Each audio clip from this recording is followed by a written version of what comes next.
प्रणाम, प्रणाम मास्टर। आप वर्ण विद्या के जनक रहे हैं। तो आज मुझे राम, राम शब्द के बारे में या राम नाम के बारे में बताएं। ओके।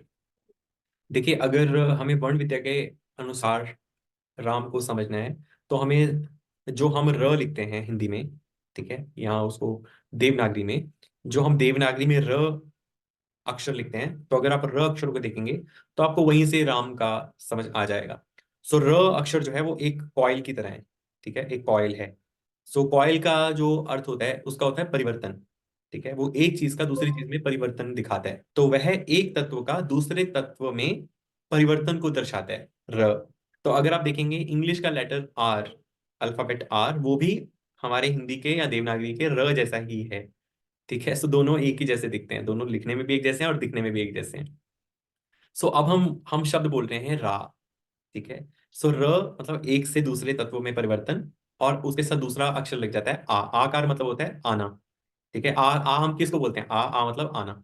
सो आ शब्द से ही दूसरा शब्द को संस्कृत का बनता है, वो है आमंत्रण। मंत्रण मतलब ध्वनि। आप किसी को आने की ध्वनि कह रहे हैं तो वो आता है, वो आ की ध्वनि प्रोड्यूस करना मतलब आमंत्रण। तो र का आना दिखाता है, र का आना, रा का आना हो गया रा।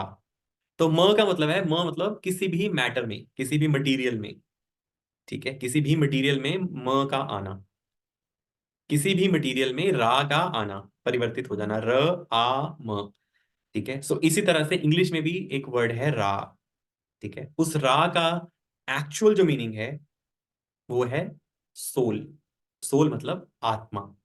अब सबके भीतर एक आत्मा है, ठीक है, लेकिन संस्कृत एक ऐसी भाषा है जो कि अलग अलग कर देती है कि एक जीवात्मा है, ठीक है, एक आत्मा है, एक परमात्मा है। सो जीव में आत्मा आ गई तो वो जीवात्मा हो जाती है।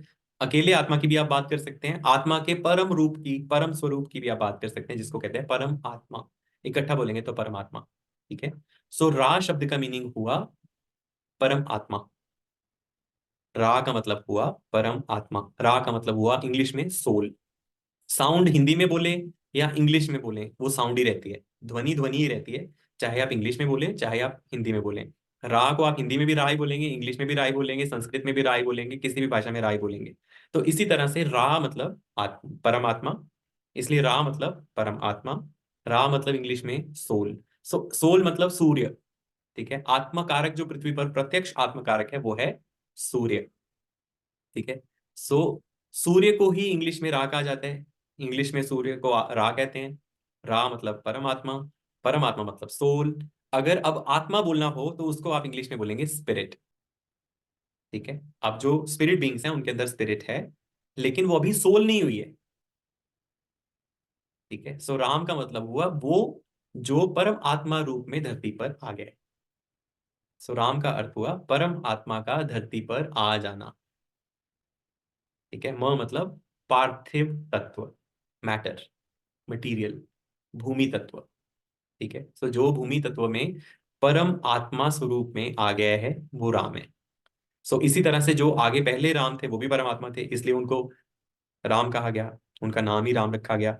इसी तरह से दूसरे कल्चर्स में भी, उनमें भी जो सोल को रिप्रेजेंट करते थे, सूर्य के समान जिनका प्रकाश था, ठीक है, हिरण्यवर्ण थे, सूर्यमंडल जिनके सिर पे सुशोभित था, तो उनको आमुन रा कहते थे।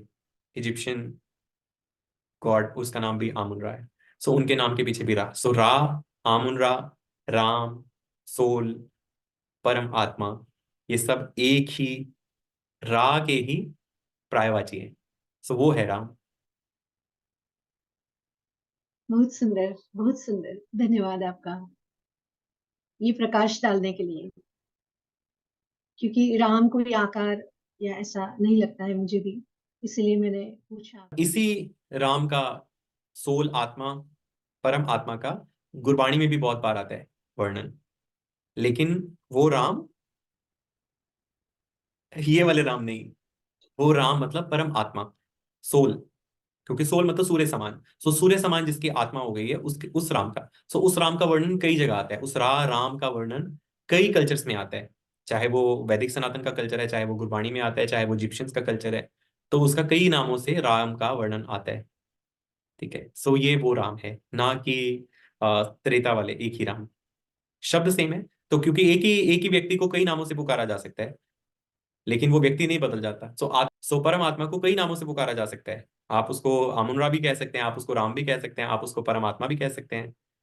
तो लेकिन उसका तत्व, उसका गुणधर्म, उसकी दिव्यता, उसकी भव्यता, उसका वैभव, परम ऐश्वर्य, उसका परम ज्ञान, वो कभी नहीं बदलता, क्योंकि नाम बदलने से गुणधर्म नहीं बदलता। जी, कोटि कोटि धन्यवाद।